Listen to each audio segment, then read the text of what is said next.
오늘도 주 안에서 예배하는 저와 여러분들에게 주의 은혜와 평강이 함께 하시기를 축복합니다.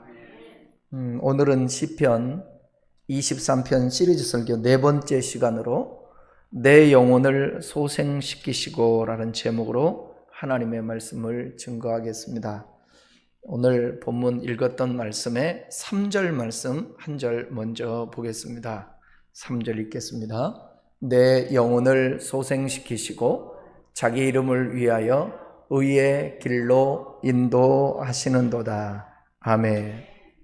여기 내 영혼을 소생시키시라는 이 말은 뭔가 힘이 다 빠져버린 또 죽어있는 것 같은 상태에서 일으키고 살려주는 의미를 갖고 있는 것 같지 않습니까? 그렇다면 우리는 이런 생각을 할 수 있을 것입니다. 선한 목자의 돌보심 안에 있는 자는 누구나 소생시킬 필요가 있을 정도로 영혼이 공고한 데 처하게 되는 일이 결코 없을 것으로 생각될 것입니다. 다시 말하면 하나님이 보호하시고 하나님이 인도하셔서 양들을 이끌어가는 그 목자로서 전능하신 그 주님이 돌보시는데 무슨 우리가 힘이 빠지고 또 죽은 상태 같이 그렇게 돼서 우리를 소생시킨다고 그렇게 말할까? 그러나 실제로 하나님의 사람들에게도 영혼이 곤고하게 될 수 있다는 사실을 우리는 알아야 합니다. 다시 말하면 넘어질 수 있다는 거죠. 이 부분은 사람의 수준에 따라 이해의 폭들이 다 다르기 때문에 나름대로 하나님의 말씀을 듣고 또 신앙이 자라면서 수준에 따라서 왜 하나님이 그러시는지, 좋으신 하나님을 믿고 여호와가 목자라고 하시는데 목자 되신 그분이 양들은 우리를 인도하는데 왜 우리가 넘어지고 우리가 왜 때로는 힘이 빠질 수 있을까? 너무나도 다양한 하나님의 뜻과 섭리가 있기 때문에 그런 부분은 하루아침에 우리가 깨달을 수 있는 것이 아니라 많은 고민과 기도와 묵상과 물음과 경험 속에서 그것들을 깨달을 수 있는 것입니다.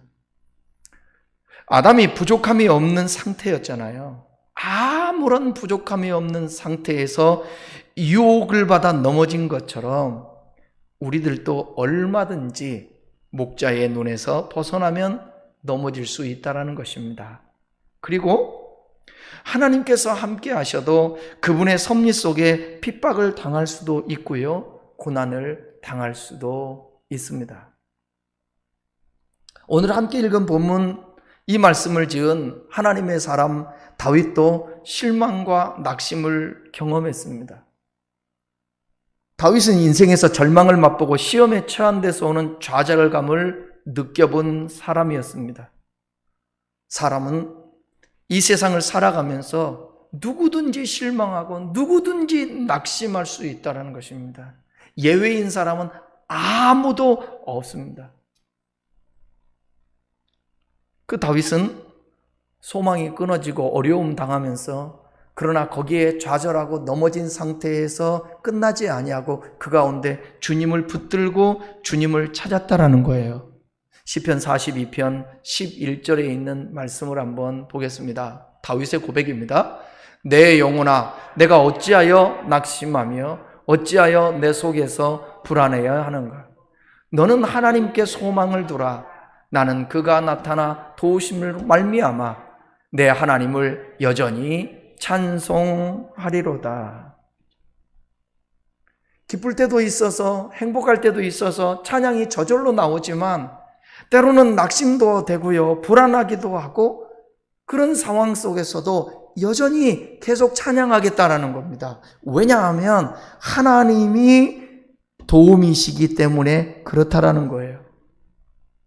양의 습성을 너무나도 잘 알고 있었던 목동이었던 다윗은 뒤집힌 양이나 뒤집어진 양, 그 다음에 나뒹굴어진 그런 양을 보았던 경험으로 자신의 처지를 문학적 표현으로 오늘 표현하고 있습니다.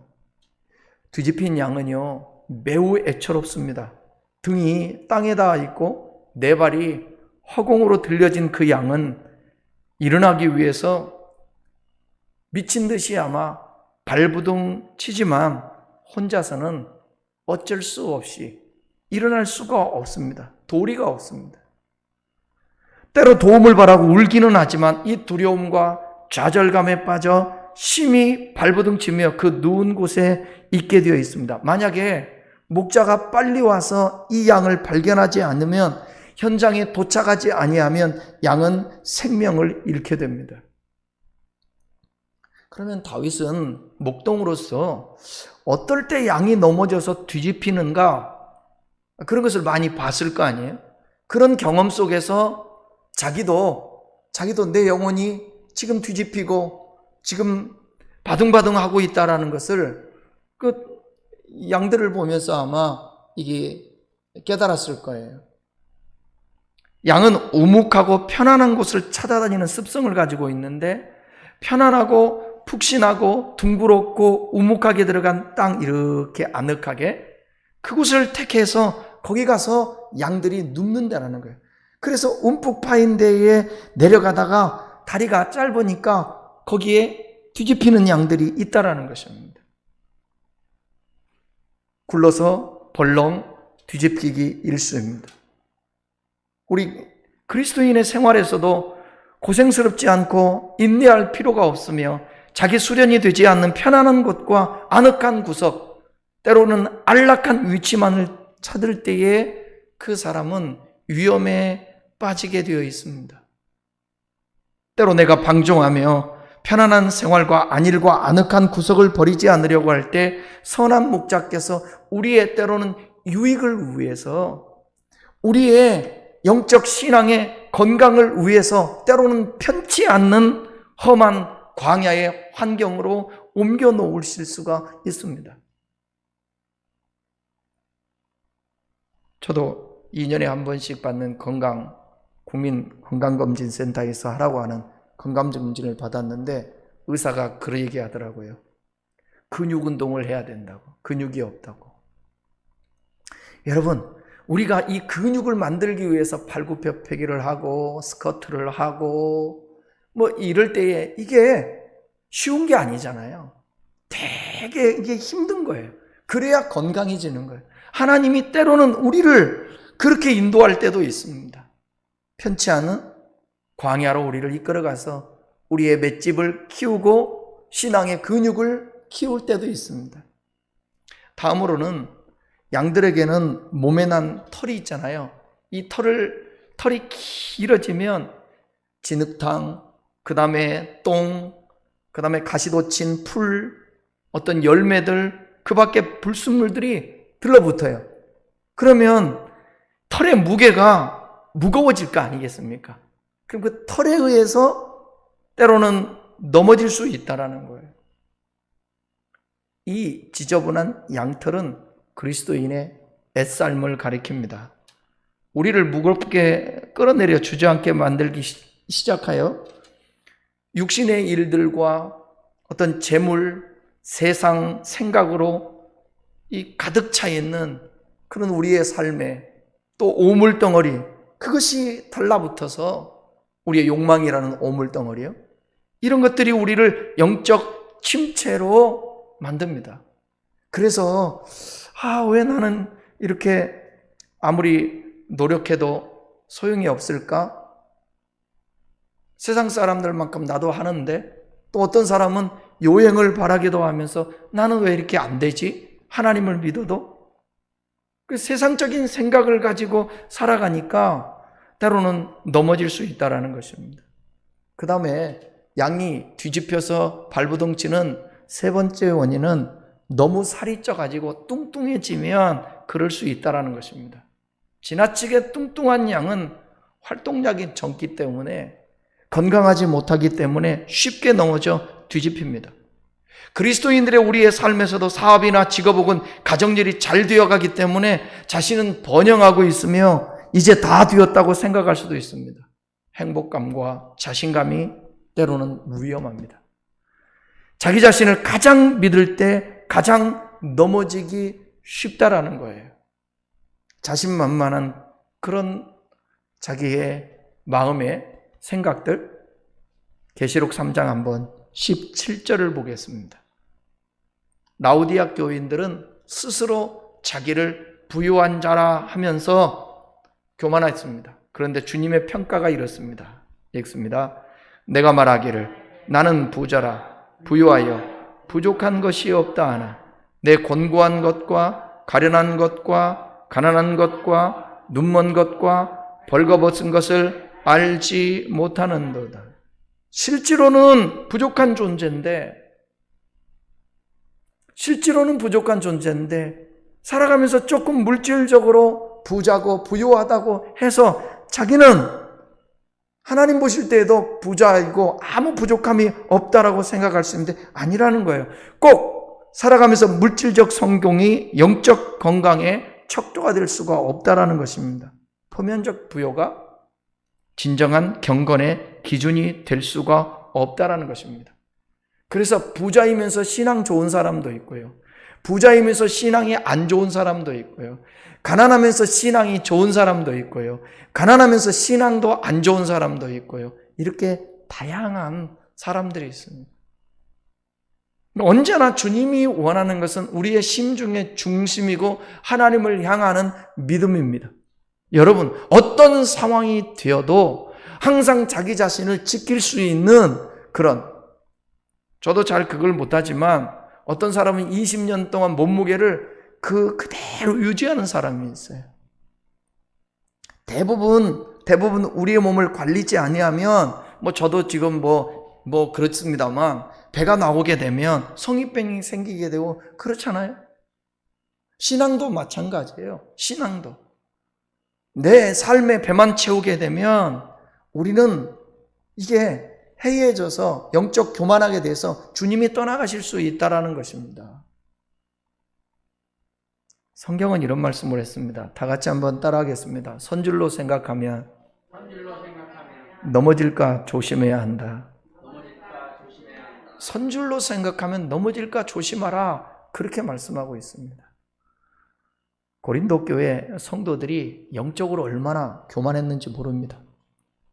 신앙에는 덕이 되지 못하고 남 송사하고 판단하고 자기 자랑하고 사랑이 없고 그런데 은사가 있었다고요. 병 고치는 은사도 있고 방언의 은사도 있고 통변의 은사도 있고 예언의 은사도 있고 여러 가지 은사가 나타나니까 선줄로 하는 거예요. 교만하다고 그러는 거예요. 여러분, 이 땅에 살아가면서 겉으로 드러나는 표면적 것만이 다가 아니라는 것을 여러분 아시잖아요. 더 중요한 것은 내면적인 거예요. 이 내면이 건강하면서 여러분들이 부유함도 있고 건강함도 있고 그래야 되는 것입니다. 또는 높은 온도에 지쳐서 양이 쓰러지기도 합니다. 광야는 고온 건조한 기후가 계속됩니다. 한낮에는 40도가 뭐예요? 40에서 50도의 높은 온도가 계속되니까 그런 온도는 숨쉬기조차도 힘들잖아요. 짐승들도 마찬가지예요. 광야는 극도로 건조하여 몸 안에 있는 수분이 피부를 통하여 증발을 해버립니다. 그 결과로 심한 갈증을 느끼게 되는데 그런 환경 속에서 양들도 지쳐서 쓰러지는 거예요.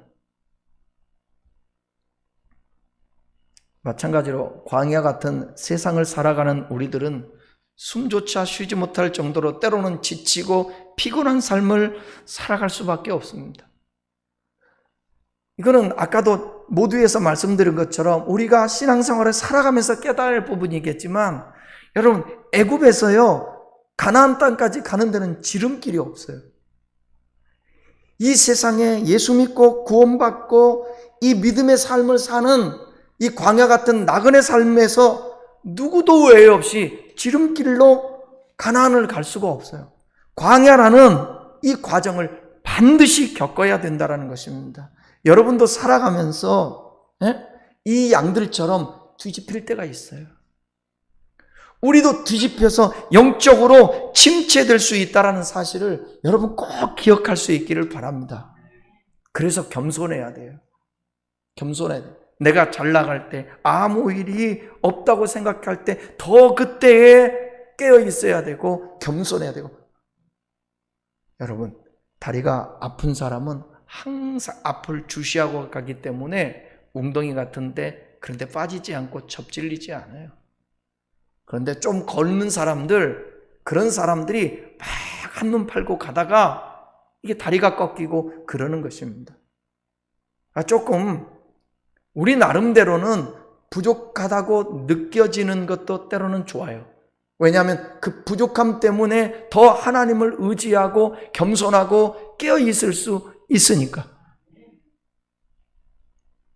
그래서 하나님은 우리가 살아가면서 저는 고난의 문제를 다양하게 이게 접근을 하는데 다 우리 가운데 있는 내가 때로는 뒤집혀서 발부둥치고 내가 어떻게 해결할 수 없는 그런 상황들 맞닥뜨릴 때 다 묵상해 보면 거기에 다 섭리가 있어요. 나는 아무런 잘못도 없을 때도 있어요.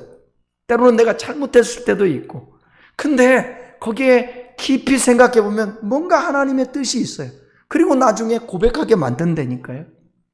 다윗이 여러분 인생에 전에도 말씀드렸잖아요. 내게 부족함이 없으려다 설교하면서도 뭐가 부족함이 없었습니까? 그의 삶은 정말 고달프고 힘들고 낙심하고 지치고 우울증에 빠지고 그런 삶이었습니다. 도대체 하나님 뭐하고 계시냐고 고백할 정도로 부족함 투성이었습니다. 그런데도 불구하고 하나님 아버지가 나와 함께하고 있기 때문에 하나님이 목자 되셔서 나를 인도하기 때문에 비록 지금 내가 뒤집혀서 허둥대고 있다 할지라도 나를 일으켜 세우고 소생시킬 주님이 계시기 때문에 그런 부족함이 없다고 고백하는 것입니다. 그런 숨조차 쉬지 못할 정도로 공황장애에 처하고 지치고 피곤해서 내 몸 하나 가눌 수 없는 그런 우울함에 빠져 있을 때에 하나님 우리를 그렇게 내버려 두지 아니하시고 목자 되시는 그분이 우리에게 찾아온다라는 거예요. 목자는 뒤집혀 가지고 발버둥 치는 양을 찾아 도와줍니다. 목동이 하는 일이 그거니까, 양을 돌보는 일이니까. 뒤집혀 발버둥 치고 있는 양은 목자가 도와주지 않으면 이 되새김질하는 윗속에요.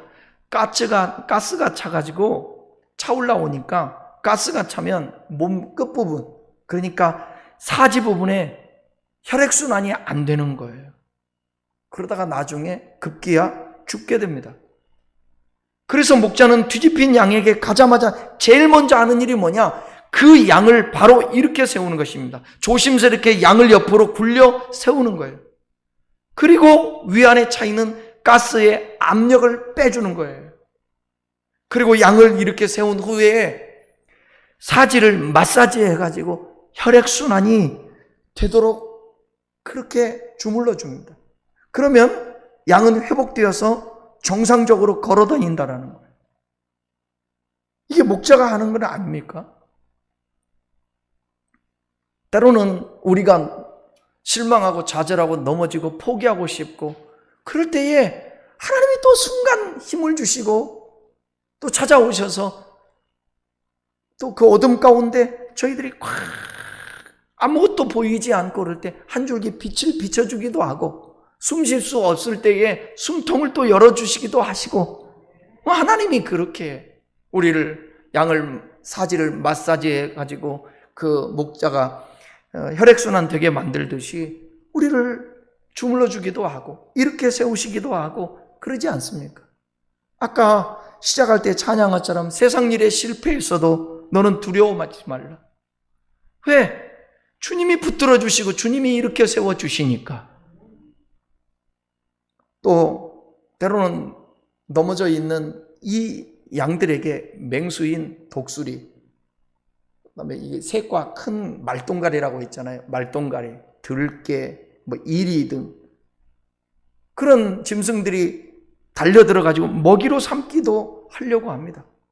그러니까 목자가 오지 아니하면 뒤집혀서 바등바등대고 있는 이 양을 공중에서 큰 새들이 잡아먹으려고 하고 맹수들이 와서 잡아먹으려고 하지만 그러나 목자가 다윗 같은 경우는 뭐예요? 물맷돌로 물리치기로, 막대기로 물리친다라는 것입니다.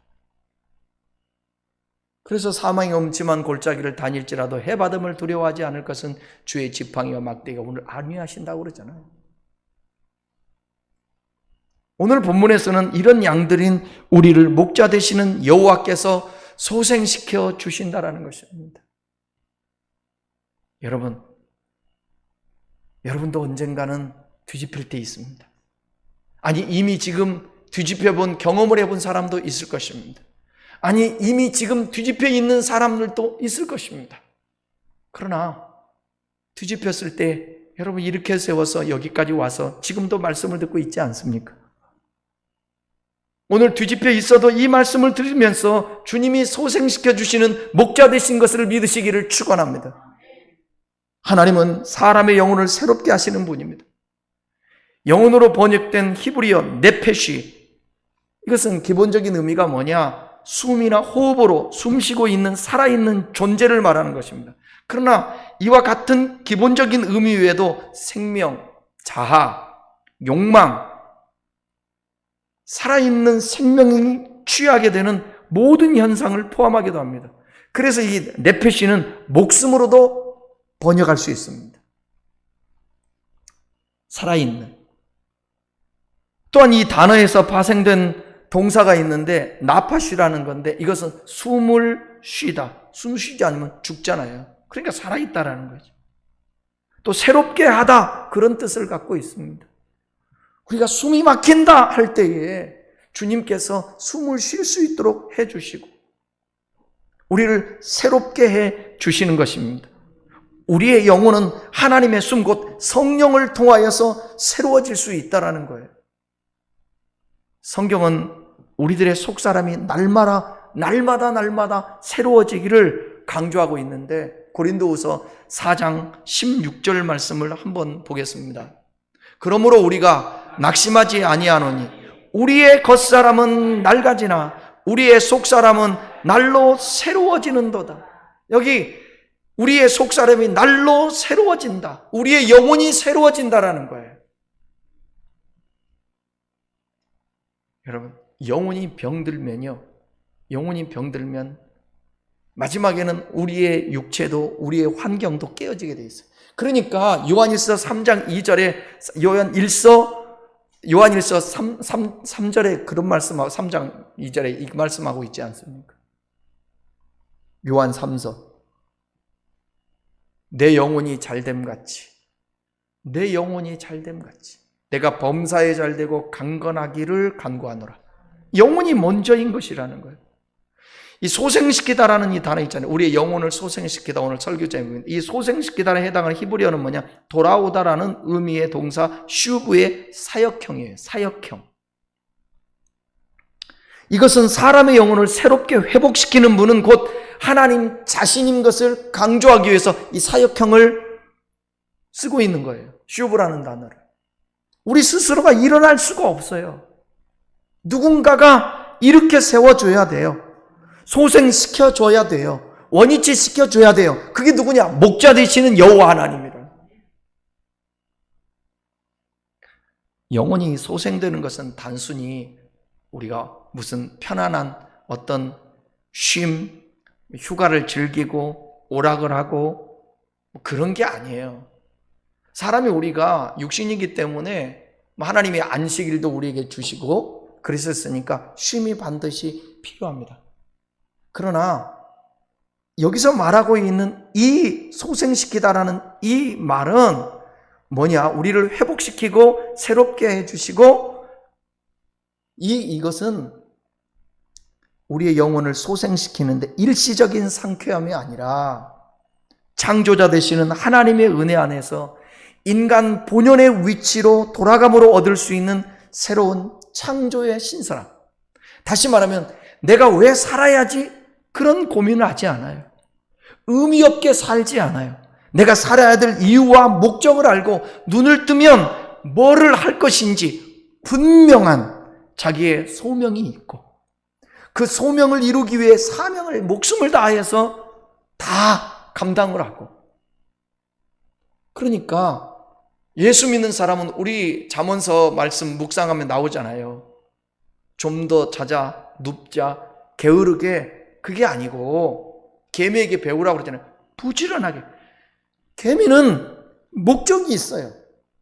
자기 먹이를 잔뜩 저장해 놓으려고, 그리고 나중에 먹으려고. 우리들도 마찬가지입니다, 여러분. 삶의 이유, 목적, 인간의 본연의 위치가 뭔가? 이 세상은 진실이 뭔지를 알 수 없는 거짓이 판치는 세상. 그 거짓은 또 언론에서, 또 인터넷에서, 그래서 누군가를 죽이고 짓밟고 네거티브해서 자기는 살아가는 이런 세상 속에 우리가 살고 있습니다. 이때에 예수 믿는 하나님의 사람으로서 정직하고 성실하고 바르게 살아내는 그 삶, 그렇게 살 수 있도록 우리를 일으켜 세워주신다라는 거예요. 이것이 소생시킨다라는 것입니다. 죄의 근원적인 의미가 하나님의 다스림에 대한 거부, 혹은 하나님이 설정하신 목표의 관역에서 벗어나는 거예요. 주님은 우리를 다스리기를 원하는데 그 거부합니다. 하나님이 이 세상에 내가 태어나게 할 때에는 다양한 모습으로, 어떤 사람은 유복자로 태어나기도 해요. 어떤 사람은 장애인으로 태어나기도 해요. 어떤 사람은 금수저로, 어떤 사람은 흙수저로, 그렇게 이 세상에 다양한 모습으로 태어날 수가 있어요. 그 속에서 하나님이 우리를 다스려서 우리의 수준만큼 살면 되는데, 근데 그 다스림에서 벗어나려고 하는 것입니다. 그리고 하나님이 우리에게 삶을 목적을 설정해 놨는데 그 설정한 관역에서 빗나가서 내 욕망대로 살아가려고 하는 것입니다.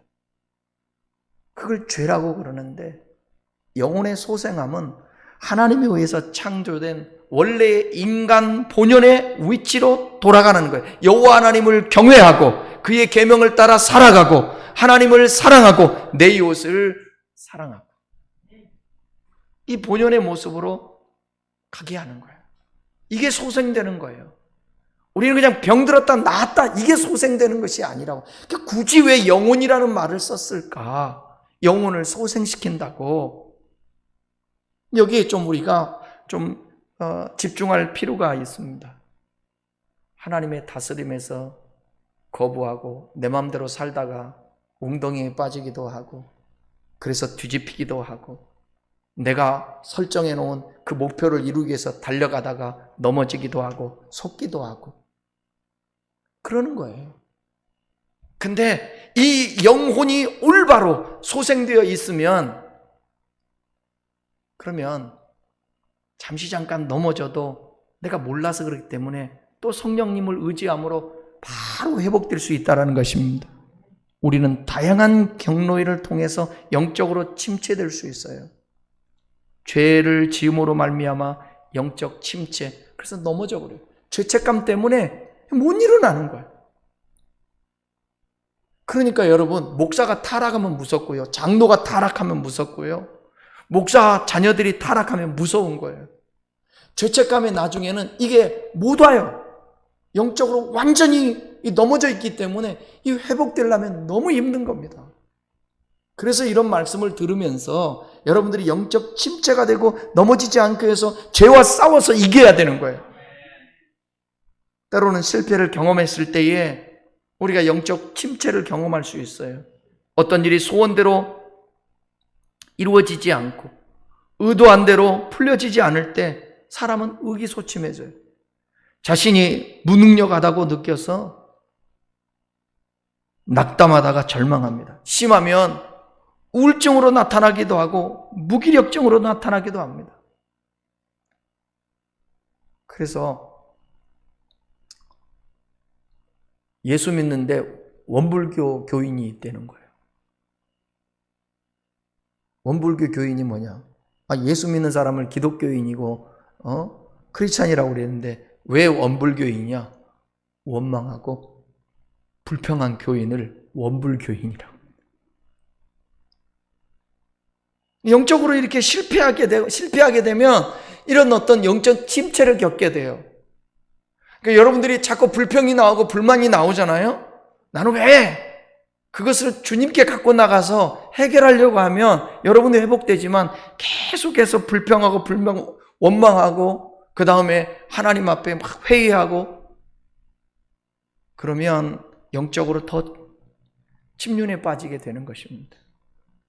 반대로 성공하거나 승리했을 때도 영적 침체를 경험할 수 있습니다. 정상에 오른 이후에 허탈감이나 목표 상실이 주요 원인. 그래서 여러분, 연예인이든지 그런 어떤 유명한 운동선수라든지 스타들이 어느 정상에 오른 다음에 힘들어한다잖아요. 목회자들도 마찬가지라고요. 목회자들도. 부흥사들이 그럴 수도 있대요. 부흥사들이 온몸을 다 쏟아서 부흥회 가서 하나님 말씀 전했는데 그러면 예배 다 끝나고 저녁에 이제 숙소에 들어가면 허전한 거예요. 그러니까 예수 믿는 사람은 눈 뜨면서부터 눈 감을 때까지 이게 마귀로 틈타지 말라고 한 게 너무너무 중요해요. 여러분, 놀아도 예수 이름으로, 일해도 예수 이름으로, 잠자도 예수 이름으로, 눈 떠도 예수 이름으로. 그게 정말 중요한 것 같아요. 주님을 부르면서.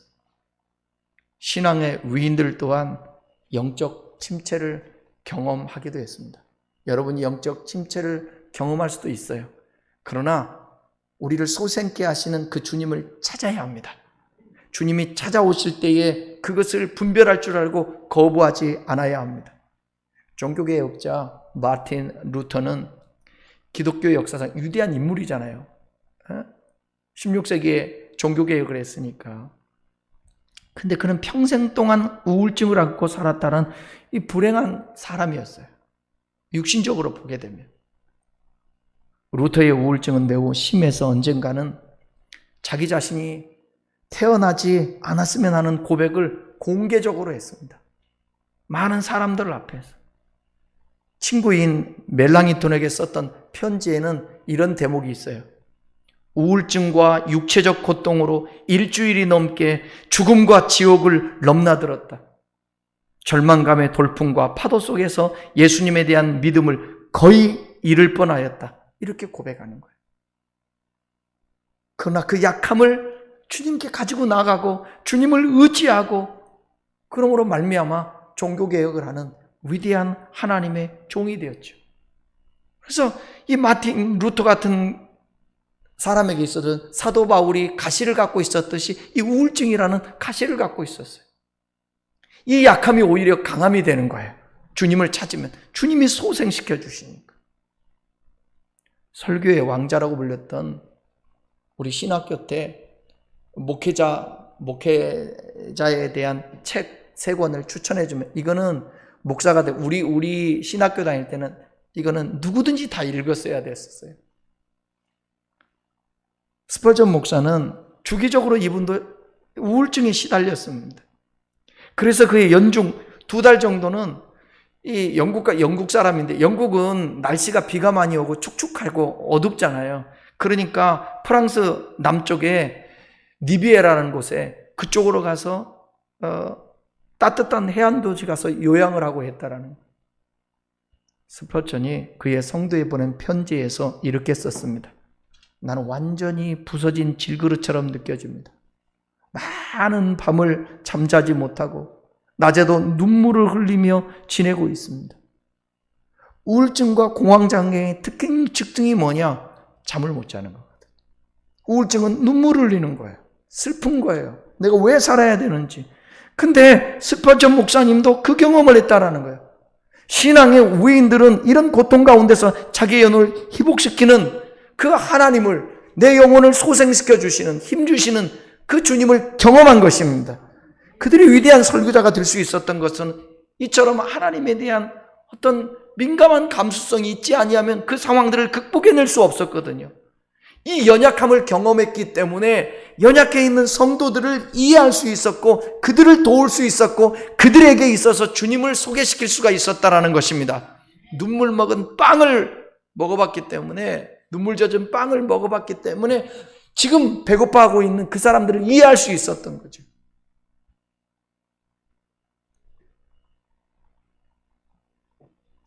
그들의 설교 가운데는 그 누구보다 하나님과 함께할 때의 기쁨이 있다라는 것이 묻어져서 나옵니다. 큰나무 교우 여러분, 제가 여러분들에게 그 어떤 도움을, 내가 할 수 있는 건 도울 수 있지만 가장 큰 도움은 뭐냐면 우리 주 예수 그리스도가 저와 여러분에게 목자가 되어주셔서 여러분의 삶의 현장에 찾아와 주시며 여러분들을 넘어져서 바둥거리고 있을 때에 우리를 주물러 주시고 혈액순환 되게 하시고 이렇게 세운다고 다시 걸을 수 있도록 해 주신다라는 사실입니다.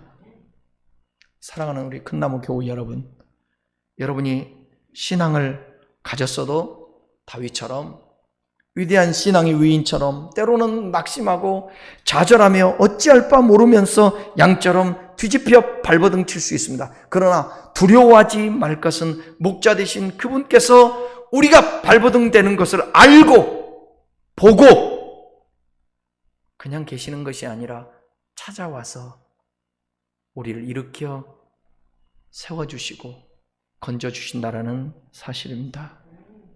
사도 바울은 고린도후서 4장 7절에서 9절까지 이렇게 고백을 합니다. 함께 보겠습니다. 우리가 이 보배를 질그릇에 가졌으니 이는 심히 큰 능력은 하나님께 있고 우리에게 있지 아니함을 알게 하려 함이라. 우리가 사방으로 우겨쌈을 당하여도 쌓이지 아니하며 답답한 일을 당하여도 낙심하지 아니하며 박해를 받아도 버림받지 아니하며 거꾸로 트림을 당하여도 망하지 아니하며. 왜요? 왜? 여기 당하지 않고 당하지도 않고 버림받지 않고 당하지 않고 당하여도 망하지 않고 이렇게 나오죠. 당해도 망하지 않는 거예요. 여러분 살아가면서 당할 수 있습니다. 그러나 당한 것으로 끝나지 아니하고 오늘 말씀처럼 당하여도 주님께서 망하지 않게 버림받지 않게 그렇게 쌓이지 않게 하나님이 도와주실 것입니다. 시편에서는 이렇게 고백합니다. 56절 13절입니다. 주께서 내 생명을 사망에서 건지셨습니다. 주께서 나로 하나님 앞 생명의 빛에 다니게 하시려고 실족하지 아니하게 하지 아니하셨나이까. 사망에서 건져주셨대요. 그 고백을 하는 것입니다. 이것이 다윗이 고백했던 내 영혼을 소생시키시고 목자 되신 여호와 하나님은 우리의 영혼을 계속적으로 새롭게 하고 소생시켜 주시기에 충분하신 분입니다. 양이 목자를 따라가다가도 잠시 웅덩이에 빠질 수도 있고 뒤집힐 수도 있고 길을 잃어버릴 수도 있습니다. 그러나 목자 되시는 그 주님은 우리를 찾으셔서 우리를 일으켜 세우시고, 우리 그런 사진 많이 보잖아요. 잃어버린 양을 들쳐업고 가시는 그 예수님의 모습, 오늘도 저와 여러분들을 찾고 계십니다. 이 수요일, 이 밤에 주님 앞에 예배하기 위해서 예배당에 나오고 오늘도 인터넷으로 예배하며 머리 조아려 하나님의 말씀을 듣고 그분을 의지하는 여러분들에게 하나님은 계속해서 여러분들을 여러 가지 다양한 면에 항상 회복될 수 있도록 영혼을 붙들어 주실 것입니다. 하나님께서 우리의 삶에 관여하시고 계시다라는 사실을 믿고 고백하십시오. 자꾸 현상을 통하여서 하나님이 관여하고 말고 이렇게 하지 마시고 여러분 안에 하나님을 신뢰하는 믿음이 있을 때에 하나님이 관여하시는 그런 삶의 현실들이 보여지는 것입니다. 그러니까 삶의 현장에서 나와 현상적으로 뭔가 일어나야 함께 한다고 믿기 전에 주님이 이미 나를 택하셔서 나를 인도하고 계시고 함께하고 계시다를 믿을 때에 우리의 삶에 표면적으로, 현상적으로, 환경에서 여러 가지 다양한 모습으로 이렇게 함께하심이 드러나는 거죠. 하나님은 저와 여러분들을 계속 넘어져도 계속해서 소생시켜 주실 것입니다. 그 믿음 가지고 끝까지 주님 오실 때까지 주 앞에 서는 그날까지 낙심하지 마시고 달려갈 수 있는 우리 귀한 믿음의 성도들 되기를 축원합니다. 기도하겠습니다.